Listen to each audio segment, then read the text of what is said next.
এই সর্বোচ্চ নিরাপত্তার জেলখানা তৈরি করেছি। এই কপ আর এই ক্রিমিনাল যদি এখানে 100 দিন সার্ভাইভ করতে পারে তাহলে আমি ওদেরকে দেবো $5,00,000। হে কেমন আছো? ভালো, তোমার সাথে দেখা করে ভালো লাগলো। হ্যাঁ আমারও। আমি লেনি। ইয়েন, তোমাদের হ্যান্ডকাপটা খুলে দেবো? তাহলে তো খুব ভালো হয়। এখন থেকে 100 দিনের কাউন্টার শুরু হলো, আর তোমাদের মধ্যে যদি কেউ এখান থেকে বেরিয়ে যাবার সিদ্ধান্ত নাও তাহলে দুজনেই কিচ্ছু পাবে না। তোমরা বাস্তবে কখনো $5,00,000 দেখেছো? জীবনেও না। না মানে জেল থেকে বেরোনোর পরে আমি $5,00,000 পাবো, সেটা কি কাউন্ট হবে? তুমি কত বছর ধরে পুলিশ? 17 বছর ধরে। আর তুমি কত বছর ধরে আসামি? 3 বছর ছিলাম ফেডারেল কারাগারে। ওখানকার সাথে এখানকার বেডের তুলনা কত? এগুলো একটু মোটা আর আমাদের পিলোও রয়েছে। আসল জেলে তার মানে পিলো দেওয়া হয় না, না? ওরা পিলো দেয় না। যাই হোক, পিলোর কথা বাদ দিলে এই প্রিজনটা হলো 1:1 রেপ্লিকা, ঠিক যেমনটা আসল প্রিজন হয়। ভাই, প্রিজনের টয়লেট এরকমই হয়। ওয়াও। তোমরা দিনে 3 বার খাবার পাবে, প্রতি রাতে একই সময়ে লাইট অফ হবে, আর একই সময়ে প্রতিদিন ঘুম থেকে উঠতে হবে। Good luck. ওটা একদম প্রিজনের মতো এটা তৈরি করেছে। চেয়ারগুলো বড্ড ঠান্ডা, অদ্ভুত লাগছে। সত্যিই অদ্ভুত লাগছে। প্রতিবারের মতোই প্রচুর ক্যামেরা ওদেরকে মনিটর করে চলেছে। আমরা যা বলছি ওরা সবই শুনছে, তাই আমরা যা বলবো ওরা সেই মতো আমাদের লোভ দেখাবে। এখানেই এরা প্রথমবার একে অপরের সাথে কথা বলছে, আর আমরা তখনও জানতাম না যে এই ভিডিও যত এগোবে ইয়েন আর লেনি ততই একে অপরের শত্রু হয়ে উঠবে, এমনকি চুরি করবে। আমি এখন বই স্মাগল করছি। লড়াই হবে। তো আমি যেহেতু ধার্মিক নই, সেটাই তোমার সমস্যা। ও আমি কিন্তু এটা বলিনি। আমাদের একটা ইএমটি চাই। এমনকি লিনি, বিশ্বাসঘাতকতা। তুমি খুব খারাপ করলে, এটা নিষ্ঠুর। ওরা কি এখানে 100 দিন একসাথে কাটাতে পারবে, নাকি একজনের জন্য অন্যজন সবকিছু হারাবে? আমি শুধু টাকাটা নিয়ে বাড়ি যেতে চাই, তার জন্য যদি আমায় কোনো পুলিশকে মেরে ফেলতে হয় তাহলে তাই হোক। আমি নিচের বাংটা নেব। না না, নিচের বাংটা আমি নেব। ঠিক আছে কাকু, আসলে প্রিজনে যারা বড় হয় তাদেরকে রেসপেক্ট করা হয়, তারাই প্রথম ও, আচ্ছা। ডিসাইড করে। আচ্ছা, রাতে কেউ নাক ডাকে? হ্যাঁ আমি ডাকি। শুভরাত্রি। আরে ওয়ার্নিংটা কিসের জন্য? ঠিক আছে, ঘুমিয়ে পড়ো। Good night.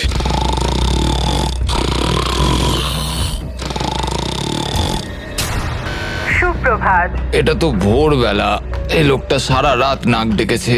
তোমার নাক ডাকার জন্য ঘুমোতে পারিনি। তাই নাকি? হ্যাঁ, আকাশের দিকে দেখে তো মনে হচ্ছে এখন হয়তো সকাল 6টা কি 7টা বাজে। এটা প্রথম রাত ছিল।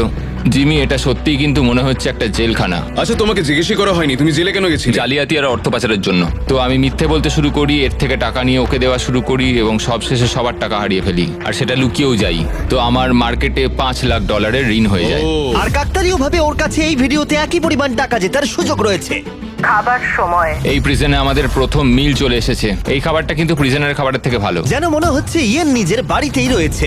এখানটা কিন্তু বেশ আরামদায়ক। আর ওদিকে লেনি এই প্রিজনে খাপ খাওয়ানোর চেষ্টা করছে। আমি সারা জীবন মানুষকে জেলে বন্দি করে রেখেছি, আর আজকে আমি নিজেই। খুব অদ্ভুত লাগছে। আমি কখন ঘুমোচ্ছি, কখন উঠছি, কখন খাচ্ছি, কোনো কিছুই বুঝতে পারছি না। এইখানে এইভাবে থাকাটা আমার জন্য খুবই কঠিন। সুপ্রভাত। ইয়েন আর লেনির সম্পর্ক অতটাও ভালোভাবে শুরু হলো না। আমার মনে হচ্ছে আমাকে মেঝেতে শুতে হবে ওর নাক ডাকার জন্য। বড্ড বিরক্তিকর। আমি আবার বেডটাকে এখানে সেট করলাম, আশা করছি ওর নাক ডাকার শব্দ থেকে একটু রেহাই পাবো। ওদের দুজনের সম্পর্ক ভালো করতে আর ইয়েনের ঘুমের অভাব মেটাতে ওরা দুজনে একঘেয়েমি কাটানোর উপায় বার করলো। ওরা দুজনে বাস্কেটবল হুপ বানালো ওদের বিছানা দিয়ে, এটা কিন্তু দারুণ একটা আইডিয়া। আর সেটাকে পুল আপ বার হিসেবেও ব্যবহার করলো। ফার্স্ট প্রিজনে আমি মোটেও অ্যাথলেটিক ছিলাম না, কিন্তু সেকেন্ড প্রিজনে আমি এটা হয়ে দেখাবো। খুব ভালো। বোঝা যাচ্ছিল ওদের কিছু ওয়ার্কআউট ইকুইপমেন্টের প্রয়োজন। আমি এই জেলখানাকে একটা জিমে পরিণত করতে চাই। তাই প্রতিবারের মতো 10ম দিনে আমি ওদের জন্য একটা অফার নিয়ে এলাম, যাতে ওদের সাহায্য হয়।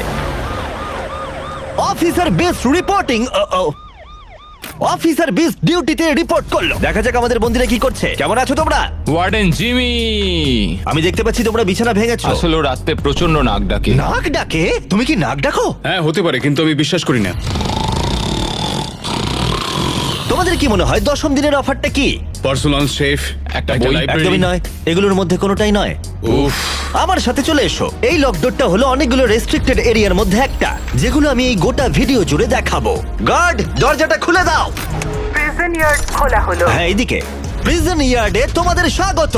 আগামী 90 দিন এখানে ফিট থাকার জন্য তোমরা প্রয়োজনীয় সবকিছুই পাবে। আরে এটা তো দারুণ। দিনে 1 ঘন্টা করে তোমরা পেয়ে যাচ্ছ। ইউজ করার সুযোগ একটা পুল আপ বার, একটা বাস্কেটবল কোর্ট, আর এই সবকিছু। এটা পেয়ে গেলে তো সময় খুবই তাড়াতাড়ি কেটে যাবে। ওহ, এই সূর্যের আলোয় বেরিয়ে বেশ ভালো লাগছে। তোমরা কি আমার অফারটা শোনার জন্য তৈরি? হ্যাঁ তৈরি। ঠিক আছে, ভেতরে এসো। ইন্টারোগেশন রুম আনলক করো। Area unlock. ঠিক আছে, ভেতরে এসো।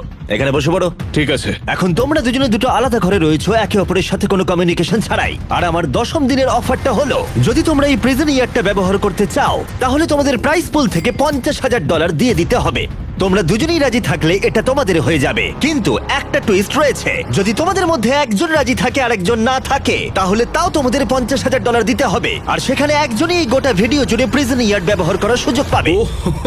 আমি এটা একদমই আশা করিনি। তোমরা 10 দিনে এই প্রিজনে একে অপরকে জানার সুযোগ পেয়েছো, কিন্তু তোমরা কি প্রেডিক্ট করতে পারবে অন্যজন কি বেছে নেবে? ও মাই গড। এটা কঠিন সিদ্ধান্ত, কারণ আগামী 90 দিনের জন্য গুরুত্বপূর্ণ। আমি কি করব কিছুই বুঝতে পারছি না। তোমায় একটা সিদ্ধান্ত নিতেই হবে, না হলে আগামী 90 দিন তোমার কিন্তু টিকে থাকা মুশকিল হবে। আমার কাঁদতে ইচ্ছা করছে। ঠিক আছে, তোমরা দুজনেই সিদ্ধান্ত নিয়ে নিয়েছো। এরা দুজনেই জানে না একে অপরে কি সিদ্ধান্ত নিয়েছে। তুমি বলো আগে। আমি হ্যাঁ বলেছি।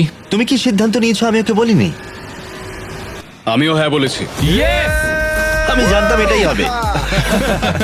টাকার ব্যাপারে আমি সিদ্ধান্তটা একটু বদলে নিয়েছি।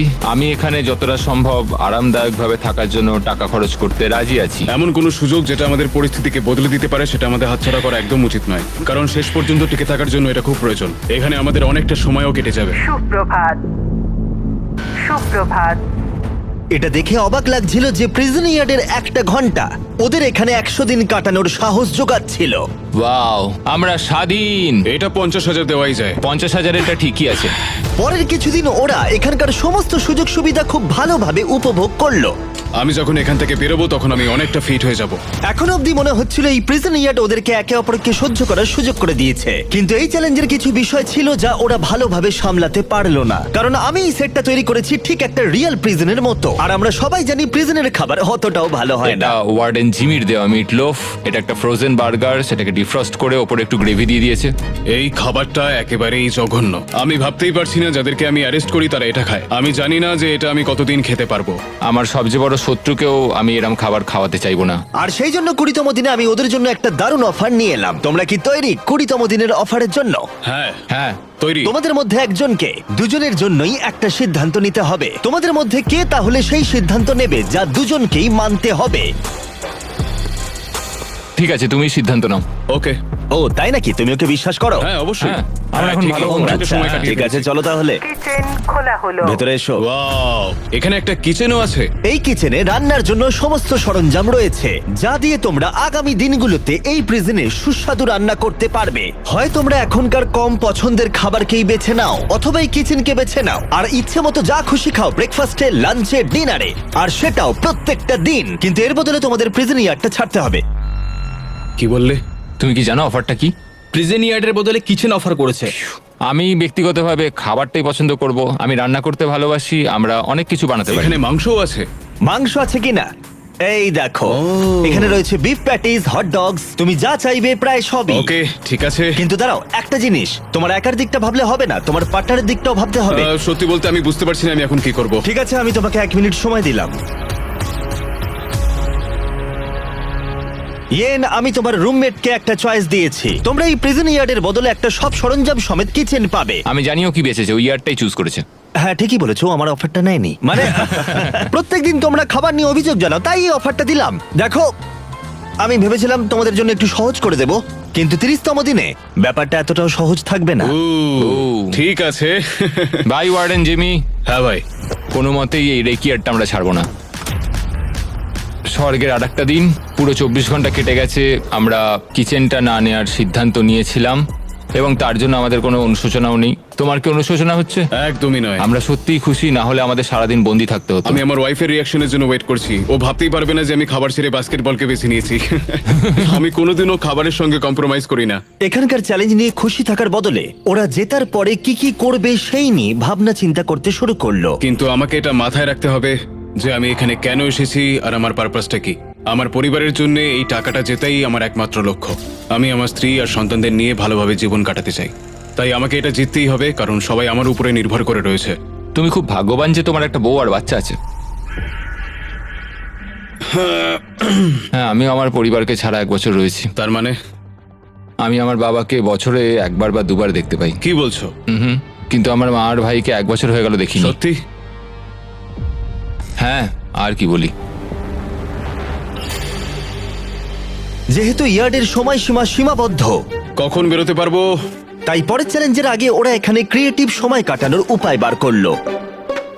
এটা একটা কেচাপ ডজ বল। চলে যাও এখান থেকে। আহ! আমাদের একটা ইএমটি চাই, আমাকে সাহায্য করুন অফিসার। আমি কি বাঁচবো? আমার নিঃশ্বাস বন্ধ হয়ে যাচ্ছে। আমাদের বন্দিরা এই প্রিজনের মধ্যে 30টা দিন কাটিয়ে ফেললো।